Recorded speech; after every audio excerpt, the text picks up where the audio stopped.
सभी पत्रकार बंधुओं को नमस्कार। मुझे लगता है आज के बाद एक सवाल बंद हो जाएगा कि आप लोगों को यह शंका क्यों होती है कि ईडी के छापे के बाद आपकी पार्टी टूट सकती है, आपके विधायक टूट सकते हैं। यह शंका क्यों होती है आपके मन में? यही सवाल हमसे बार बार पूछा जाता था और पहले दिन से भी हमने कहा, एक ही बात कहा कि अरविंद केजरीवाल की गिरफ्तारी के पीछे आम आदमी पार्टी को तोड़ने की मंशा है। अरविंद केजरीवाल जी की गिरफ्तारी के पीछे आम आदमी पार्टी को खत्म करने की मंशा है। ईडी की कार्रवाई के पीछे कोई जांच का उद्देश्य नहीं है, भ्रष्टाचार को उजागर करने का उद्देश्य नहीं है। ईडी की कार्रवाई के पीछे, ईडी के छापे के पीछे, ईडी की जांच के पीछे सिर्फ और सिर्फ आम आदमी पार्टी को तोड़ने का मकसद है। और इसलिए मैं दोहरा रहा हूं इस बात को कि भारतीय जनता पार्टी इस देश की वो आपराधिक पार्टी है जो देश भर में इस प्रकार का गुंडागर्दी का आचरण कर रही है। ईडी सीबीआई का इस्तेमाल करो, विधायकों मंत्रियों को तोड़ो और अपनी पार्टी में शामिल करो। यही काम इन्होंने महाराष्ट्र में किया, अरुणाचल में किया, उत्तराखंड में किया, कर्नाटक में किया, मध्य प्रदेश में किया। लेकिन याद रखना, आज इस वक्त में आम आदमी पार्टी की भी परीक्षा है, एक एक मंत्री और विधायक की भी परीक्षा है कि हम किस रूप में अपने आप को चाहते हैं कि हमें याद किया जाए, बहादुर के रूप में या कायर के रूप में। यह इतिहास दर्ज करेगा कि आप कैसे ऐसी भ्रष्ट पार्टी, ऐसी बेईमान पार्टी, ऐसी गुंडागर्दी मचाने वाली पार्टी जो देश भर में पार्टियों को तोड़ रही है, उस भारतीय जनता पार्टी का मुकाबला ऐसे दौर में आप कैसे करते हैं, यह भी तय होगा। और मैं आपको दिखाना चाहता हूं, यही है राजकुमार आनंद, जिनके यहां 23 घंटे तक ईडी का छापा पड़ा था। 23 घंटे तक ईडी का छापा पड़ा था। पूरी की पूरी भारतीय जनता पार्टी ऊपर से लेकर नीचे तक चिल्ला चिल्ला कर कह रही थी राजकुमार आनंद भ्रष्ट है, राजकुमार आनंद भ्रष्ट है। पूरी की पूरी बीजेपी कह रही थी, सारा केंद्रीय नेतृत्व, इनके बड़े बड़े नेता, नड्डा जी हो, अनुराग ठाकुर हो, पीयूष गोयल हो, सब ने बयान दिया राजकुमार आनंद भ्रष्ट है। बस देखना आपको यह है बीजेपी का चाल चरित्र और चेहरा आज से लेकर कल तक, या हो सकता है जल्दी ही आपको दिखाई पड़ जाए, वो व्यक्ति जिसके लिए खुद भाजपाई, नड्डा से लेकर अमित शाह से लेकर मोदी तक सारे लोग कह रहे थे कि यह भ्रष्ट है, भ्रष्ट है, कल उसको माला पहनाते हुए शामिल करते हैं कि नहीं, ये पूरी दुनिया देख लेगी, पूरा देश देख लेगा। फिर उसके बाद पार्टी विद द डिफरेंस वाली बात मत कहना, फिर उसके बाद चाल चरित्र चेहरे वाली बात मत कहना। फिर तो भाजपाइयों कालिक लगा के अपने चेहरे पे घूमना। तुम्हारा कोई चरित्र नहीं है, कोई चरित्र नहीं है, तुम्हारा एक ही चरित्र है, पार्टियों को तोड़ो, सरकारों को गिराओ, लोकतंत्र को खत्म करो, संविधान को खत्म करो। लेकिन तुमसे आम आदमी पार्टी के जो निष्ठावान कार्यकर्ता हैं, जो हमारे विधायक और मंत्री हैं, ठीक है, कुछ लोग इस लड़ाई में पीछे हटेंगे, हम जानते हैं, कुछ लोग इस लड़ाई में पीछे हटेंगे, कुछ लोग टूटेंगे, किसी का मनोबल कमजोर होगा। लेकिन लंबी तादाद, बड़ी तादाद उन लोगों की है जो इन परिस्थितियों का मुकाबला करेंगे। साथी मनीष सिसोदिया जी हों, सत्येंद्र जैन जी हों, अरविंद केजरीवाल जी की गिरफ्तारी के बाद भी पूरी की पूरी पार्टी एकजुट है, लामबंद है। किसी को आप बताइए, हमसे सवाल पूछते थे टीवी चैनल वाले, कहां से आपके विधायकों से संपर्क कर लिया गया, किसको तोड़ने की कोशिश की गई, कैसे आप हवा हवाई बातें करते हैं? पता चल गया ना कि हम हवा हवाई बातें कर रहे थे, या भाजपा की मंशा यह थी कि केजरीवाल को गिरफ्तार करो और पार्टी को तोड़ो। हम तब भी सच थे, आज भी सच है और आगे भी सच रहेंगे और उसी सच्चाई के साथ करेंगे। आतिशी जी ने जब आरोप लगाया, जब सौरभ भारद्वाज जी ने आरोप लगाया, जब यहां बार बार इन लोगों ने कहा, हमारे माननीय मंत्रियों ने, कि ये सब खेल चल रहा है बीजेपी वालों का, एक मीडिया वाला यकीन नहीं कर रहा था। सब हमसे उल्टा सवाल पूछ रहे थे। कल जब तस्वीर देखिएगा तो मैं मीडिया के मित्रों से कहना चाहता हूं, इतना साहस जरूर दिखाइएगा कि नड्डा से पूछिएगा कि जिस व्यक्ति से आप कह रहे थे 23 घंटे की ईडी की छापेमारी के बाद कि यह भ्रष्ट है, उसको आज आप कैसे भारतीय जनता पार्टी का पटका पहना रहे हैं? यह सवाल तो बनता है मीडिया के मित्रों। और देखूंगा कल अगर ये बीजेपी में राजकुमार आनंद जी शामिल हो रहे होंगे तो आपकी ओर से ये सवाल पूछने का साहस कौन सा चैनल और कौन सा मीडिया करता है, ये जरूर हम लोग भी देखेंगे, क्योंकि सवाल तो हमसे बार बार पूछे गए। अब ये थोड़ा सा इनका देखिए, जिस दिन छापा पड़ा था,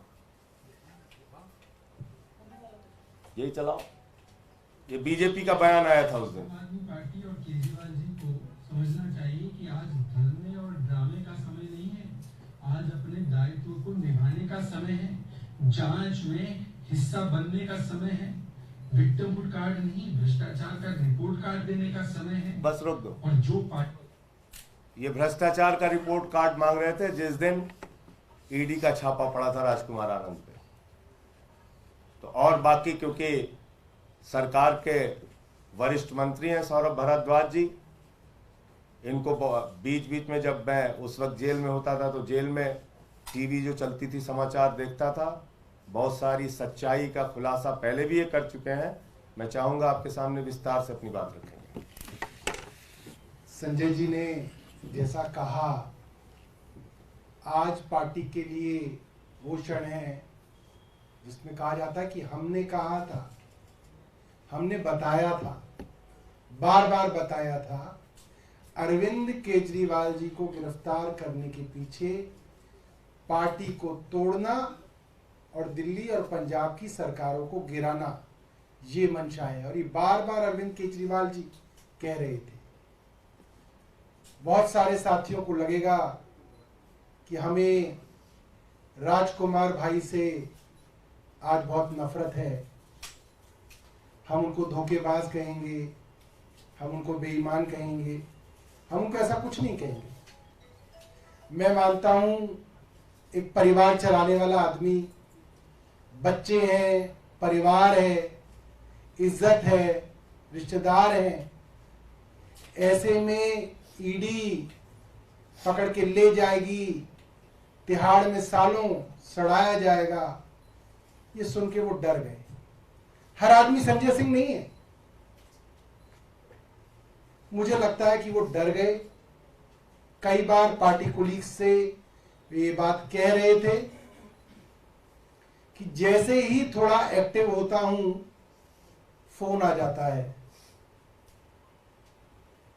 इस तरीके से एक दलित समाज से आने वाले एक चुने हुए विधायक, एक दिल्ली के मंत्री को डराया जा रहा है। आप सोचिए आम लोगों की क्या हालत होगी इस देश के अंदर जब ये चुनाव जीत जाएंगे अगर, तो ये क्या करेंगे इस देश का हासिल।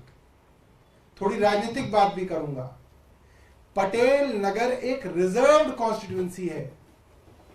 ये बात राजकुमार आनंद जानते हैं कि रिजर्व्ड कॉन्स्टिट्यूएंसी के अंदर वो भारतीय जनता पार्टी से लड़ेंगे, बुरी तरह से हारेंगे, तीसरे नंबर पे आएंगे। वे विधायक इसलिए जीते क्योंकि आम आदमी पार्टी की तरफ से लड़े हैं, बहुत साल कई पार्टियों में रहे हैं, उनको पता है क्या हासिल होता है भारतीय जनता पार्टी का। इसके बावजूद उनसे रिजाइन कराया गया, पार्टी से रिजाइन किया, पद से रिजाइन किया, क्योंकि पार्टी से रिजाइन कर दिया तो वो विधायक भी नहीं रहे। कौन आदमी ऐसा करेगा? किसी को पार्टी से अगर दिक्कत भी होगी तो ये कहेगा ठीक है मैं अपना टेन्योर पूरा करता हूं, जनता के बीच में अपनी जगह बनाता हूं, टेन्योर पूरा होगा, पार्टी से रिजाइन करेंगे, जो पार्टी पसंद आएगी उससे लड़ेंगे। ये तो सुसाइड है, ये तो आग में कूदना है। कोई आदमी क्यों सुसाइड कर रहा है? उस आदमी की क्या मजबूरियां बना दी गई? आप सोचिए कितना डराया जा रहा है। आज एक चुने हुए विधायक और एक मंत्री को आज इतना डरा दिया गया कि वो आज रेजिग्नेशन करने के लिए छोटे से किसी कमरे में छुप के प्रेस कॉन्फ्रेंस कर रहा है। आपने देखा ही होगा। मुझे लगता है कि शर्म आनी चाहिए आज भारतीय जनता पार्टी को कि आज उसने इस देश के प्रजातंत्र की वो हालत कर दी है जिस देश का संविधान बाबा साहब अंबेडकर ने लिखा कि इस देश में लोग आजादी से जिएंगे, आजादी से सवाल पूछेंगे, सरकार से सवाल पूछेंगे, उस देश की हालत आज ये कर दी है कि चुने हुए मंत्री जो है इस तरह से रिजाइन कर रहे हैं। बहुत शर्म की बात है। और मुझे लगता है भारतीय जनता पार्टी एक बार तो कामयाब हो गई। मैं अपने साथियों से कहना चाहूंगा, डरना नहीं है। आपके सामने संजय सिंह का उदाहरण है, झूठे मामलों में फंसाया गया, 6 महीने रहे जेल के अंदर, मगर देखिए बाहर आए और शेर की तरह दहाड़ रहे। संजय सिंह बनना है, मनीष सिसोदिया बनना है, अरविंद केजरीवाल बनना है, सत्येंद्र जैन बनना है, राजकुमार आनंद नहीं बनना। हमें उनसे पूरी सहानुभूति है, मगर पार्टी में राजकुमार आनंद के लिए सहानुभूति सिर्फ इसलिए कि वो डर गए, मगर हमें राजकुमार आनंद नहीं बनना, हमें संजय सिंह और अरविंद केजरीवाल बनना है। बहुत बहुत धन्यवाद। एक इसमें जानकारी और मिली है, चाहे आप लोग कंफर्म कर लीजिएगा, कि उनके आसपास के लोगों ने ये भी बताया कि संभवतः 12 अप्रैल का ईडी का नोटिस भी उनको मिला था। और आज तारीख कितनी है? 10 अप्रैल। 10 अप्रैल। अभी मंत्रिमंडल में कौन नया मंत्री होगा? आरोप लगा के कह रहे हैं कि अब जिस सपने के साथ वो आए थे बाबा साहब के सपने के साथ, वो आप लोगों ने पूरा नहीं तो किया। 23 घंटे की छापेमारी के बाद क्या बोला था उन्होंने, वो भी सुनाइए भाई, लाइए हम सुना देते हैं। दिल्ली के समाज कल्याण मंत्री राजकुमार आनंद हमारे साथ हैं, जिनके घर से ईडी की टीम 22-23 घंटे की छापेमारी के बाद निकली है।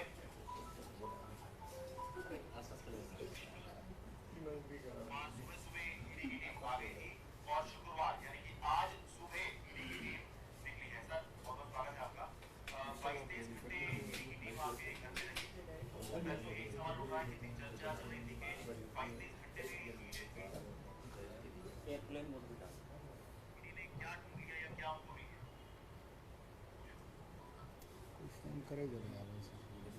इसका लाइव चला था।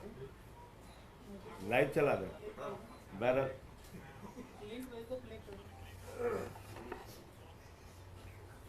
अच्छा, मान नहीं रहा, बहादुर लगातार किए जा रहा है। रुकिए भाई, जरूर सुन के जाइए आप लोग। इतना बढ़िया सवाल आपने पूछा है। बड़े पुराने पत्रकार हैं इसमें। हाँ। अच्छा सौरभ जी, एक टेक्निकल चीज फंसेगी। अभी पहले ये सवाल होने इतनी चीजें मत फंसाओ, इसका फंस रही है ना इसलिए। जो चिंता है उस पर चिंता करो। सही, इसको टच करो।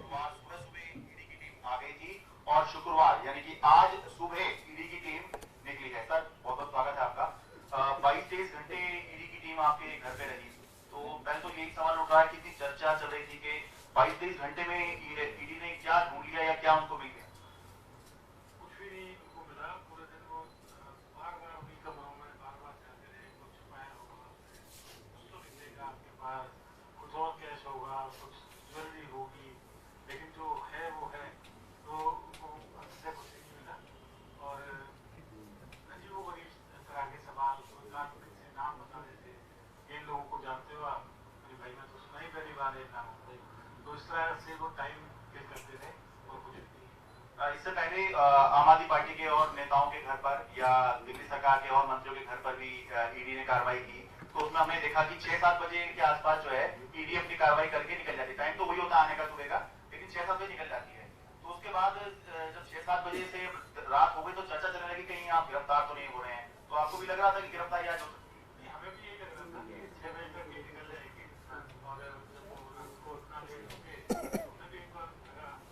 लेकिन आम आदमी पार्टी का आने के बाद, अपने नेता अरविंद केजरीवाल जी के साथ रहने के बाद, ये सब चीजों से पता चला। सुन लिया आपने? तब ये बोल रहे थे 23 घंटे की छापेमारी के बाद ये बोल रहे थे। अब जो सौरभ ने कहा वो बात हो सकती है। और सर वो बेचारे एक स्क्रिप्ट दी हुई थी उनके हाथ में, आपने देखा होगा, एक पर्चा था, वो उस पे पर्चे पे देख देख के पढ़ रहे थे जो उनको कहा गया पढ़ने के लिए। आज की आपने प्रेस कॉन्फ्रेंस उनकी देखी होगी। आप कह रहे हैं बीजेपी ज्वाइन कर लेंगे, बीजेपी माला 12 अप्रैल को बुलाया, बोल तो दिया। संजय जी उन्होंने तो मना किया साफ तौर पर। आप कह रहे हैं बीजेपी जाएंगे, वो कुछ दिन लगेंगे सर। कि मैं कहीं नहीं जा रहा हूँ। तो वो जिस दिन जाए उस दिन वो सवाल मेरा वाला जरूर पूछ लीजिएगा आप लोग। नड्डा जी जो भी शामिल कराएगा चाल, चरित्र और चेहरा, इस पे, और पार्टी विद द डिफरेंस, इस पे सवाल, न खाऊंगा न खाने दूंगा पे सवाल, ये सवाल जरूर पूछ लीजिएगा कि भाई इनके यहाँ तो 23 घंटे का छापा मारा, और जब छापा मारा तो मोदी जी भी बोले और नड्डा जी भी बोले और अनुराग ठाकुर भी बोले, और यहाँ के प्रदेश अध्यक्ष जी, क्या नाम उनका, सचदेवा जी, वीरेंद्र सचदेवा जी भी बोले और तिवारी जी भी बोले, सब बोले। तो ऐसे ही व्यक्ति को आप अपनी पार्टी में शामिल क्यों करें? जिस दिन भी करें, मैं अभी की बात नहीं कर रहा हूं, मेरा वो सवाल जरूर पूछिए। संजय जी, राजकुमार आनंद ने कोई शिकायत की थी क्या पार्टी से कभी अपने पद अभी को 2 घंटे पहले तो मेरा खुद का वीडियो उन्होंने ट्वीट किया है। अब मैं कैसे जान रहा हूँ?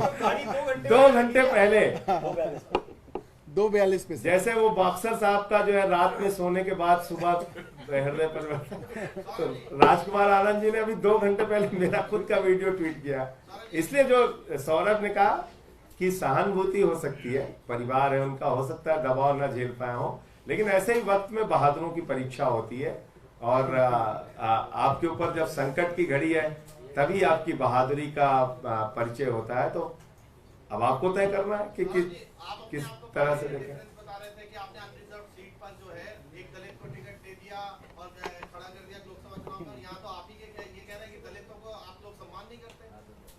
दलितों को शामिल कर लेते, फिर कॉर्नर मीटिंग होती रहती है, बुलाते। भारत के अंदर आजादी के बाद पहली सरकार है जिसने बाबा साहब का संविधान अपने स्कूलों में पढ़ाने का निर्णय लिया, और हर जगह सर फोटो, हर जगह फोटो हमारे सरकारी दफ्तरों में बाबा साहब की, और अनरिजर्व पे रिजर्व आदमी, अनरिजर्व पे रिजर्व, अकेले यही नहीं, कई स्टेट्स के चुनाव में हमने ये दिया। और दूसरी बात ये है कि एक चीज बताइए, शिक्षा फ्री, स्वास्थ्य फ्री, बिजली फ्री, पानी फ्री, बस की यात्रा फ्री, इसका लाभ सबसे ज्यादा किसको होता है?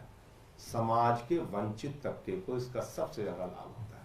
इसलिए ये बात कहना तो स्क्रिप्टेड हो सकता है, वो मैं मानता हूं, जो बता रहे थे कि कुछ लिख के दिया गया उनको, तो उसके नाते, और वैसे भी हम लोगों से बातचीत में तो बराबर उन्होंने पार्टी की तारीफ ही की और ये कहा कि नहीं, ये पार्टी बाबा साहब के रास्ते पे चल रही है।